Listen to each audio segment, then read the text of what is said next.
오늘은 남미 칠레 이야기로 설교를 시작하려고 합니다. 여러분 들어보셨습니까? 칠레, 한대 칠레.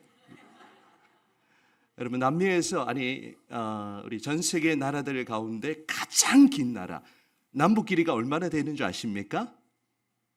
베트남이 한 1000km 되죠. 칠레는 4800km입니다. 좀 놀라십니까? 우리 서울 부산이 400이라고 생각하면 물론 폭은 뭐 한 200 조금 안 된, 200km 조금 안 되는 그런 좁고 긴 나라가 바로 칠레이죠. 저희 가정이 칠레에서 2년 동안 살았습니다. 저희가 계획한 여정이 아니었어요. 생각하지도 못했는데 하나님이 칠레 땅에 보내셔서 2년 동안 그 땅을 위하여 기도하고 오늘 우리가 나라와 민족을 위해서 기도했던 것처럼 그 땅을 가슴에 품고 기도하는 시간을 가졌습니다. 칠레는 워낙 기니까요. 북쪽으로 가면은 사막지대가 끝없이 펼쳐져 있고요. 또 남쪽으로 가면 여러분 들어보셨습니까? 파타고니아. 네, 남미 대륙에 이제 아랫부분을 파타고니아라고 부르는데 거기는 빙하 지대예요. 그래서 빙하 보려면 거기를 한번 가보시기를 바랍니다. 토레스 델 파인의 국립공원이라고 있는데 자연 야생 그대로가 보존되어 있습니다. 한 번은 꼭 가보는, 죽기 전에 꼭 가봐야 하는 그런 여행지인데 한번 기회가 되면 여러분 모시고 가보고 싶습니다. 그리고 저희는 이제 사람들이 모여 사는 것은 칠레의 가운데 중부 지역에 위치한 이제 수도 산티아고에 살았는데요. 칠레 인구의 절반이 그곳에 살고 있습니다. 워낙 땅이 길고 또 인프라가 갖추어지지 않은 곳이 많기 때문에 여행하는 일들도 쉽지가 않았는데요. 저희가 한국으로 철수하기 직전에 그때 코로나가 극심했는데 마침 길이 열려서 칠레 북부의 그 사막지대, 그 사막을 아타카마 사막이라고 그렇게 부릅니다. 한번 들어보셨습니까? 아타카마 사막이라고. 사진 한 장 보여주시면 이곳에 가보면요, 지구가 아니라 마치 화성에 온 그런 느낌을 받습니다. 이곳은 달의 계곡이라 불리는 곳인데 세계에서 가장 건조하기로 유명한 곳이 바로 이 아타카마 사막이죠. 그 크기가 얼마나 큰 줄 아십니까? 우리 대한민국의 면적과 비슷하다고 합니다. 아무도 안 놀라시는데요. 그 정도로 큰 사막이죠. 그런데 이 아타카마 사막의 한복판에 가보면요, 거대한 손 조각이 있습니다. 사진을 또 보여주시면 옆에 사람이 서 있으니까 얼마나 큰지 아시겠죠? 마노델 디시에르토라는 그런 거대한 조형물인데요. 여러분 굉장히 큽니다. 높이가 11m, 그러니까 아파트 4층의 높이까지 그렇게 우뚝 솟아 있습니다. 그렇다면 뜬금없이 이 사막 한복판에다가 왜 거대한 손을 이렇게 설치해 놓았을까요? 작품의 의미는 공식적으로 알려져 있지는 않지만 어떤 사람은 인간이 대자연 앞에서 보잘것없는 존재임을 상기시키기 위한 것이라고 그렇게 설명하기도 하고요. 또 어떤 사람은 인간이 역경을 딛고 일어나는 그 모습을 보여주는 것이라고 그렇게 주장을 하기도 합니다. 이제 오늘 본문에도 하나님의 손이 나타나고 있죠. 하나님의 손 말하려고 앞에 이야기를 드렸습니다. 성경은요, 눈에 보이지 않는 하나님의 그 능력을 나타낼 때 하나님의 손이라는 표현을 사용하고 있습니다. 성경 곳곳에 보면 여호와의 손, 또 주의 손길, 또 권능의 오른손, 이런 표현들이 나타난 것을 우리가 보게 됩니다. 오늘 본문인 이 에스라서에 보면 제사장 에스라가 하나님의 선한 손의 도움을 입는 그 내용을 기록하고 있지요. 오늘은 설교를 통해서 하나님의 선한 손이 우리를 어떻게 돕는지를 깨닫고 더욱 주의 손을 힘있게 그렇게 의지하는 주의 교회가 되기를 간절히 소원합니다. 여러분, 성경에는요, 아기를 낳기 원하는 사람들이 꼭 읽어야 하는 두 권의 성경이 있습니다. 너무 진지하게 듣지 마시고요. 우리 신약 성경에 가면 애 베소서가 있지요. 또 구약 성경에 보면 이제 내일 출산을 앞두고 있는 또 우리 집사님 계신데요. 쓰라. 애를 많이 써야 애를 낳을 수 있죠. 오늘 이 에스라서의 말씀 제가 처음 설교하는 것 같아요. 에스라서는요, 공교롭게도 이번 주간 킹덤 스토리 우리 자녀 세대들 본문도 에스라서이고요. 오늘 오후 설교 본문도 에스라서입니다.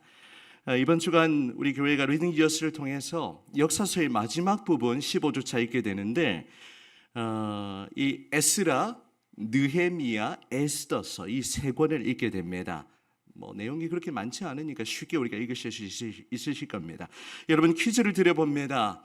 이 에스라, 느헤미야, 에스더서는 어느 시대를 배경으로 하고 있을까요? 1번 동일왕국 시대, 2번 분열 왕국 시대, 3번 포로 귀환 시대. 어느 시대일까요?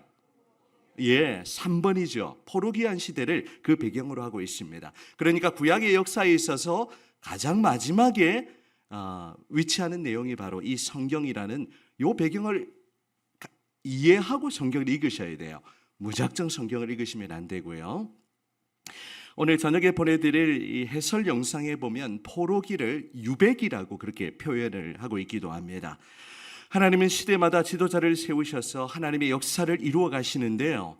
이 포로 이후에 이스라엘을 이끌었던 3명의 지도자가 있습니다. 이 세 사람이 바로 스룹바벨, 에스라, 느헤미야입니다. 누구라고요? 스룹바벨, 에스라, 느헤미야. 요거는 꼭 기억하시면 좋겠습니다. 이 세 사람은 포로기 이후에 무너져 있던 이 이스라엘을 재건하는 일에 쓰임 받았던 믿음의 지도자들이었어요. 이제 이스라엘 백성들은 그들의 죄악으로 말미암아 70년 포로 생활을 마치고 이 유다 백성들이 세 차례에 걸쳐서 예루살렘으로 귀환을 하게 되는데요. 이 3명의 지도자들이 포로 귀환을 이끌었습니다. 자, 1차 포로 귀환은 스룹바벨이 인도했습니다. 그래서 스룹바벨은 포로 귀환을 한 후에 무너져 있던 성전을 재건하는 일을 합니다. 자, 스룹바벨이 어떤 역할을 했다고요? 성전 재건. 자, 이 스룹바벨의 리더십 아래에서 무너진 여호와의 성전이 재건되었죠. 자, 그리고 2차 포로 귀환을 이끌었던 지도자가 있는데 바로 누구일까요? 바로 오늘 우리가 살펴보는 에스라입니다. 에스라는 이스라엘 백성들의 영적인 재건을 주도하며 백성들을 말씀으로 개혁하고 새롭게 하는 아주 중요한 역할을 감당했어요. 그래서 오늘 본문에도 보면요, 6절을 보시면 그는 이스라엘 하나님 여호와께서 주신 모세의 율법에 익숙한 학자였다라고 그렇게 기록을 하고 있죠. 또 에스라가 이제 포로 귀환 이후에 어떤 마음의 결심을 하고 있습니까? 10절을 보시면 10절 이렇게 기록하고 있습니다. 에스라가 여호와의 율법을 연구하여 준행하며 율법 율례와 규례를 이스라엘에게 가르치기로 결심하였었더라. 그렇게 기록을 하고 있습니다. 여러분, 성전을 건축하는 일도 중요하지만 정작 중요한 건 백성들의 마음을 새롭게 하는 일이에요. 사람이 낙심하면요, 모든 삶을 포기해버립니다. 여러분, 그렇지 않습니까? 우리 삶에 조금의 어려움만 생기면요, 마음이 무너지는 것을 경험하게 됩니다. 그래서 우리의 마음을 지켜나가는 일이 너무너무 중요해요. 하나님은 이 에스라 선지자를 보내서 다시금 이 율법의 말씀을 통해 백성들의 그 마음을 재건하도록 하는 그런 역할을 하시는데, 그래서 이 에스라 선지자가 중요한 것입니다. 오늘 계속 살펴보도록 하겠고요. 이제 에스라 이후에 유다 백성들의 3차 포로 귀환을 이끌었던 지도자가 누구입니까? 아까 언급했던 느헤미야입니다. 그래서 느헤미야는 무너져 있던 예루살렘 성벽을 재건하는 역할을 했던 것입니다. 이런 배경을 여러분 이해하시고 이번 주간 성경을 읽어 나가시기를 바랍니다. 비록 유다 백성들은 하나님의 심판을 받아서 70년 동안의 바벨론 포로 생활을 했지만요, 이 모든 것이 하나님이 선지자들 통해 예언한 내용이었습니다. 지금 성경은요, 철저하게 하나님의 말씀대로 하나님의 약속대로 흘러가는 것을 우리는 보게 됩니다. 그래서 성경을 읽을 때 우리가 사람에게 주목하지 않고 또 사건에 주목하지 않고 그들의 배후에 일하시는 하나님을 주목해야 된다는 말씀 수없이 드렸습니다. 이제 유다 백성들이 포로 귀환하는 그 내용 역시 이미 선지자를 통해 예언된 내용이었어요. 예레미야 29장 10절을 보십니다. 함께 읽도록 하겠습니다. 시작. 여호와께서 이와 같이 말씀하시니라.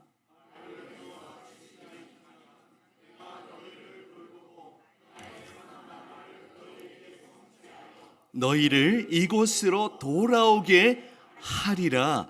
아멘. 이 이스라엘 백성들이 바벨론 포로기를 거치고 또 다시 귀환하는 이 모든 것이 하나님이 선지자를 통해 말씀하신 그 내용이 성취되는 것입니다. 특별히 하나님은 자신이 하신 그 약속대로 자기 백성을 돌아보셨고 하나님의 그 선한 말씀을 성취하고 계시는 것을 우리가 이 에스라서를 통하여 확인하고 있는 것이죠. 여러분, 하나님의 말씀은요 1.1획도 변하지 않습니다. 하나님의 말씀은 반드시 이루어질 것입니다. 이 성경 66권의 모든 말씀들, 이제 그리스도께서 재림하여 이 땅에 하나님의 나라가 완성되는 그 약속까지 하나님께서 완벽하게 이루어 가실 거예요. 지금 이제 대통령 선거 시즌이니까 이제 유세 차량들 계속 돌면서 확성기로 또 이렇게 후보자들 연설을 또 이렇게 또 이야기하기도 하는데, 후보들이 이 공약 저 공약 이렇게 많이 말하죠. 하지만 당선되고 나면 어떻습니까? 이 공약들이 다 이렇게 실현되는 경우도 있지만 그냥 이루어지지 않는 경우도 허다하죠. 하지만 하나님의 약속은 반드시 성취됩니다. 이 성경을 통하여 하나님의 약속이 어떻게 이루어지고 있는지 우리가 그것을 주목해 보았으면 좋겠습니다. 오늘 에스라서 1장 1절 첫 부분이 그것을 증명하고 있어요. 1장 1절을 보시면 바사왕 고레스 원년에 여호와께서 예레미야의 입을 통하여 하신 말씀을 어떻게 하시려고? 이루게 하시려고 바사왕 고레스의 마음을 감동시키시고 있어요. 지금 만군의 여호와께서 모든 나라의 왕이 되신 하나님께서 이 이방 왕, 이 왕의 마음을 감동시키셔서 유다 백성들을 지금 예루살렘으로 귀환하도록 이끌어가고 계시는 것입니다. 하나님은 그 당시 세계 역사 속에서 이 세계를 제패했던 바사 제국이라는 이 강력한 국가가 일어났죠. 성경은 이 바사라고 번역해서 조금 이제 세상 역사와 동떨어지는 느낌을 받게 되는데, 이 바사가 여러분 어느 나라입니까? 어느 국가입니까? 페르시아입니다. 페르시아 얼마나 유명한 나라입니까? 그 영토가 어마어마했죠. 세계 전역을 제패했던 나라가 바로 페르시아입니다. 에스더서도 이 페르시아 시대를 배경으로 하고 있는 거예요. 이제 유다를 멸망시켰던 바벨론 제국이 포로 기간 중에 멸망을 당하고 새로운 강대국 페르시아가 일어났는데, 바사왕 고레스가 이제 이 유다 백성들에게 포로 귀환 명령을 내리고 있는 거예요. 1장 3절을 한번 보시겠습니다. 자, 바사왕 고레스가 칙령을 내려서 이렇게 선포하고 있죠. 같이 한번 읽어보겠습니다. 시작. 이스라엘의 하나님은 참 신이시라.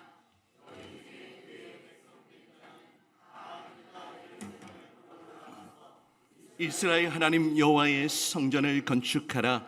그는 예루살렘에 계신 하나님이시라. 아멘.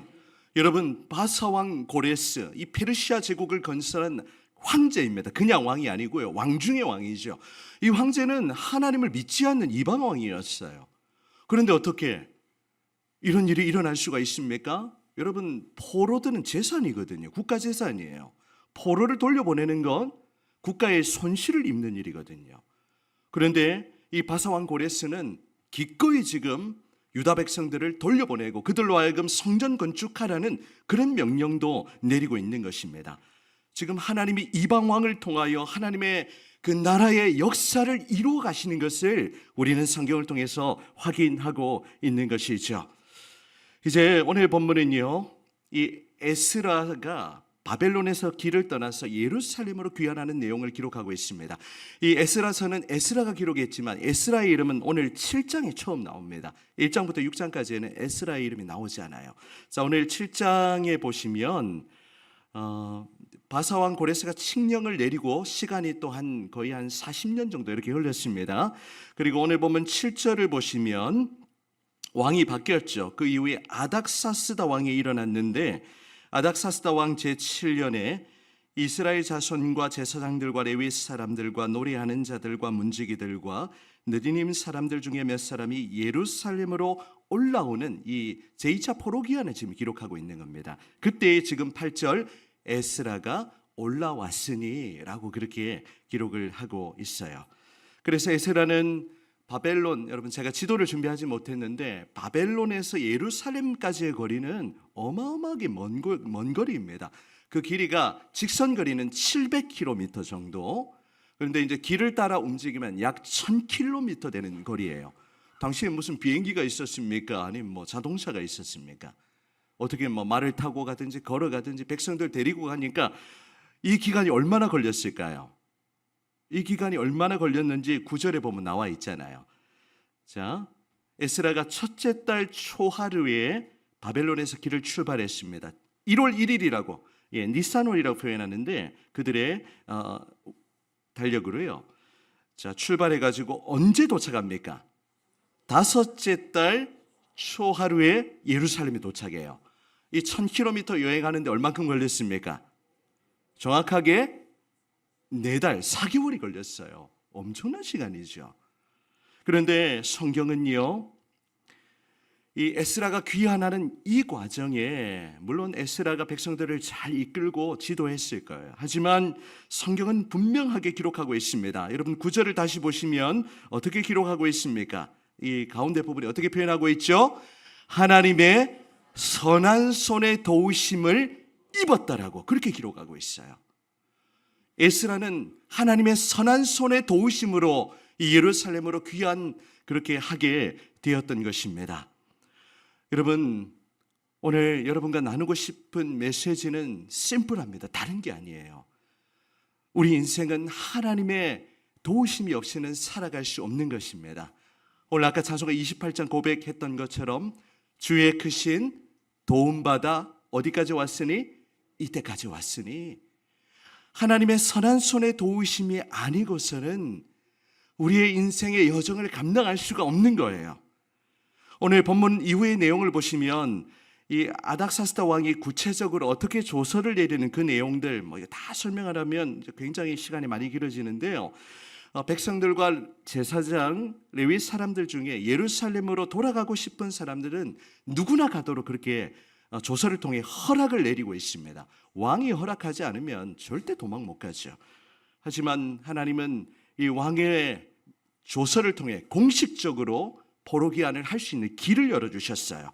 또 여러분 이제 11절 이하에 보면 이 내용들이 다 기록되어 있는데 이 아닥사스다 왕이 에스라에게 그냥 가지 않도록 하고 은금과 또 하나님의 성전을 위해 필요한 모든 예물을 이 바벨론의 궁중 창고에서 가져가도록 허락하는 조서를 내리고 있어요. 하나님이 지금 이렇게 돕고 계시다니까요. 심지어는 창고 지기에게까지 조서를 내리고 있는 거예요. 그래서 오늘 보면 6절이 기록한 것처럼 6절 마지막 부분 보시겠습니다. 어떻게 기록하고 있죠? 자, 그의 하나님 시작. 그의 하나님 여호와의 도우심을 입음으로 왕에게 구하는 것은 다 받는 자이더니 아멘. 에스라는 하나님의 도우심으로 무사히 지금 예루살렘 그 귀환을 하고 있는 것입니다. 우리가 이번 주간 에스라, 느헤미야, 에스더서를 읽어보면 유난히 이런 표현들이 많이 나타납니다. 에스라 8장 18절에도 우리 하나님의 선한 손의 도우심을 입고 라고 그렇게 기록합니다. 그리고 느헤미야가 이제 성벽을 건축하는 그 과정에도 내 하나님의 선한 손이 나를 도우심으로 왕이 허락했다라고 기록합니다.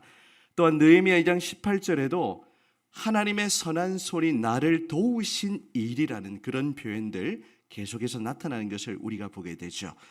여러분, 하나님이 에스라 또 느헤미야 또 에스더서에는 하나님이라는 이름이 한 번도 나타나지 않지만 하나님이 지금 모르드게와 에스더를 통하여 어떻게 일하시는지를 분명하게 보여주시는 거예요. 여러분, 하나님이 에스라만 도우셨겠습니까? 느헤미야와 에스더만 도우셨겠습니까? 이 자리에 함께한 하나님의 사랑하는 자녀들, 여러분 한 분 한 분을 도우시는 줄 믿습니다. 하나님의 그 선한 손길이 있기 때문에 우리가 지금 이 자리에 앉아 있는 거예요. 정말 오늘 설교를 준비하면서 하나님의 손길이 아니었으면 저 자신이 여기 없었겠구나 라는 그런 생각을 깊이 해보았습니다. 부족한 종을 하나님이 아직 2년도 안 됐어요. 여기 부임한 지 이제 한 1년 9개월 지나가고 있는데 2년 전만 해도 저는 이 교회가 있는지도 몰랐어요. 그런데 하나님이 뜬금없이 그냥 이곳에 딱 그냥 꽂아주신 거죠. 참 신비합니다. 하나님의 섭리의 손길이. 오늘 특별히 이 자리에는 또 우리 새로 오신 분들 계시고 우리 귀한 자매님 한 분이 또 오셨어요. 얼마나 감사한지 모르겠습니다. 또 우리 권사님 통해서 우리 또 두 분 또 오셨고요. 여러분이 이곳을 선택하고 여기 앉아 있는 것처럼 보이지만 결코 그렇지 않습니다. 하나님이 여러분을 이곳에 보내주셨어요. 한 분 한 분 우리 교회에 꼭 필요한 분들. 그래서 제가 오늘 서두에서 그거 한 거예요. 우리 교회의 보배라고요. 여러분이 존재하기 때문에 우리 교회는 존재하는 겁니다. 나 하나쯤이야 라는 생각을 우리가 다 버려야 돼요. 여러분이 없으면 우리 교회는 없는 거예요. 하나님이 우리 교회를 다시금 이렇게 은혜 가운데 세우시려고 이번에 12명의 직분자들을 세우셨습니다. 이 직분자를 세우시는 일도 사람이 한 게 아니에요. 하나님이 교회에 주신 선물이죠. 하나님이 또 오늘 새로 오신 분들 보내주신 것, 여러분이 기도와 고민 끝에 이 자리에 오셨지만 그 마음을 하나님이 이끌어 주셨고 오늘 설교의 제목처럼 하나님의 선한 손으로 여러분을 이곳으로 이끌어 주셨습니다. 여러분, 우리의 신앙은요, 인간 중심이 되어서는 안 됩니다. 철저하게 하나님 중심으로 우리의 패러다임이 바뀌어져야 돼요. 나의 삶의 모든 일들, 여러 가지 때로 어려움이 있죠. 우리 김명철 장로님 또 생각지 못하게 응급실 가는 그런 상황도 일어나고 아마 영상으로 예배 드리고 계실 겁니다.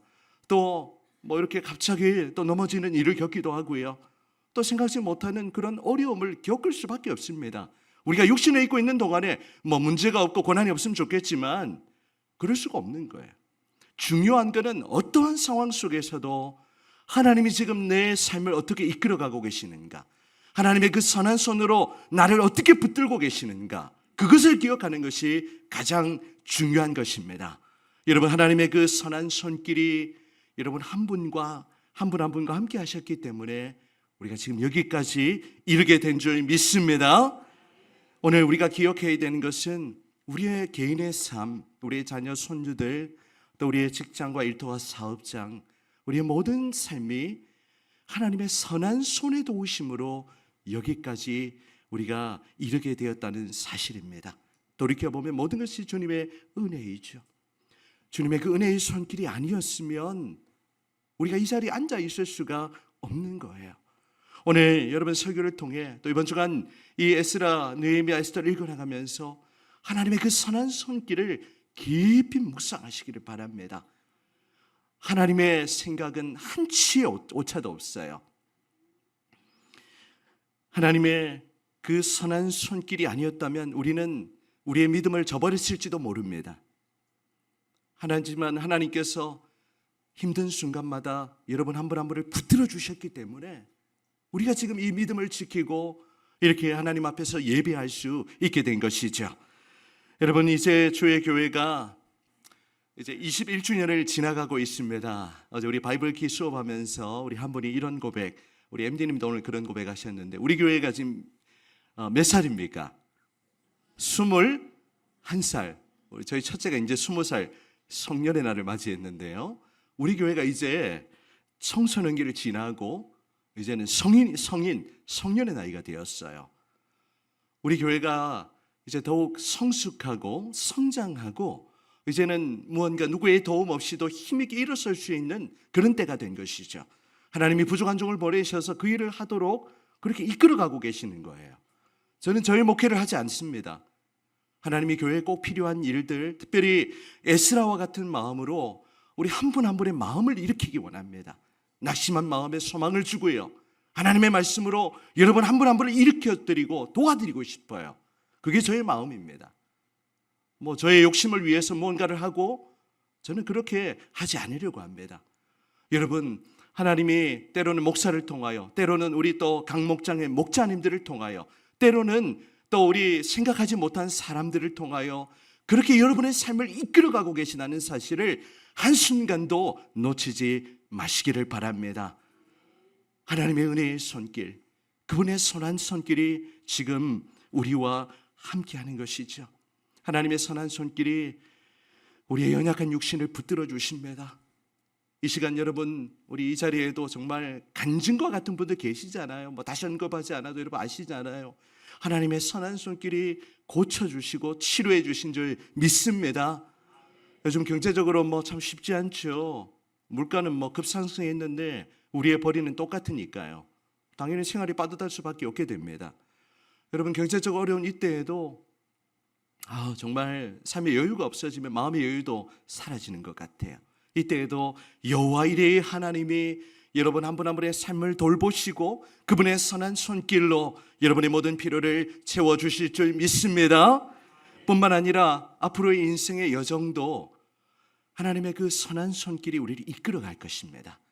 앞으로 주의 교회 모든 목회 여정도 마찬가지예요.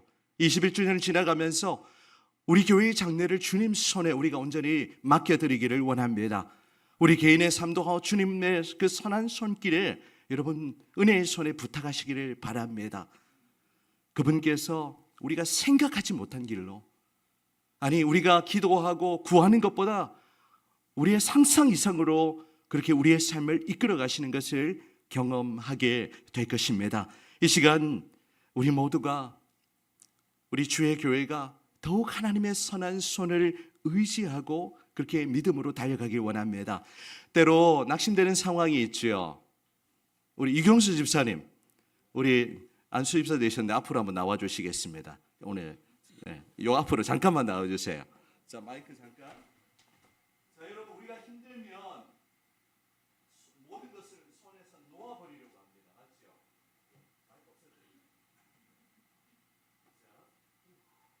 맞죠? 떨리시는 것 같습니다. 볼륨 조금 올려주시고요. 자, 여러분, 우리가 힘들면요, 내 마음대로 내 뜻대로 안 되면 포기하고 싶은 마음이 생겨요. 자, 우리 유 집사님 저에게 손을 한번 주시기 바랍니다. 저를 여기 잡으세요. 자, 유 집사님이 여러분이시고 제가 하나님이라고 가정하겠습니다. 자, 여러분이 힘들 때 손을 어떻게 합니까? 놓으세요, 집사님. 손을 하나님 손 놔버리려고 합니다. 그런데 누가 지금 붙들고 있죠? 누구의 손이 붙들고 있죠? 하나님의 손이 우리를 붙들고 있는 거예요. 자, 유 집사님 도망가려고 해보세요. 도망가려고 해보세요. 도망가려고 해보세요. 누가 붙들고 있습니까? 하나님의 선한 손이 붙들고 있는 거예요. 여러분, 이게 하나님 중심의 신앙입니다. 우리 교회가 인간 중심, 내 감정, 느낌, 상황, 그것 때문에 신앙이 흔들리면 안 된다니까요. 내가 어떤 어려움 속에 있어도 하나님의 손이 여러분 한 분 한 분을 붙들고 계시는 줄 믿습니다. 우리 유 집사님 박수로 보내드리겠습니다.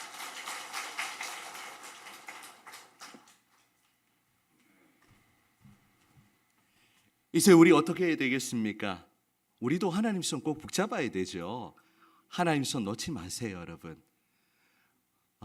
이제 우리가 설교 후에 주님여 이 손을 꼭 잡고 가소서 이 찬양 부를 텐데, 내가 모든 것을 포기하고 싶은 그 상황 속에서도 우리 하나님의 그 손길, 그 은혜의 손길, 그 권능의 손길, 그 능력의 손길이 주의 교회와 함께하는 줄 믿습니다. 우리 이사야 41장 10절 말씀을 읽고 오늘 설교를 마치도록 하겠습니다. 이사야 41장 10절 말씀, 나에게 주시는 하나님의 음성으로 듣고 우리 함께 화면을 보시면서 함께 읽도록 하겠습니다. 시작. 두려워하지 말라, 내가 너와 함께함이라. 놀라지 말라, 나는 내 하나님이 됨이라. 내가 너를 굳세게 하리라. 참으로 너를 도와주리라. 참으로 나의 의로운 오른손으로 너를 붙들리라. 아멘. 이 약속의 말씀을 굳게 붙드시기를 바랍니다. 다시 한번 읽겠습니다. 우리 읽고 우리 오늘 설교를 마치겠습니다. 시작. 두려워하지 말라, 내가 너와 함께함이라. 놀라지 말라, 나는 내 하나님이 됨이라. 내가 너를 굳세게 하리라. 참으로 너를 도와주리라. 참으로 나의 의로운 오른손으로 너를 붙들리라. 아멘. 이 약속의 말씀 붙들고 이번 한 주간도 믿음으로 힘차게 살아가시면 좋겠어요. 21주년을 맞이하는 주의 교회가 우리 하나님의 그 선한 손길을 의지하여 더욱 믿음으로 일어서고 하나님이 기뻐하시는 그 뜻을 다 이루어 드리는 주의 교회로 쓰임 받기를 주님의 이름으로 축원합니다.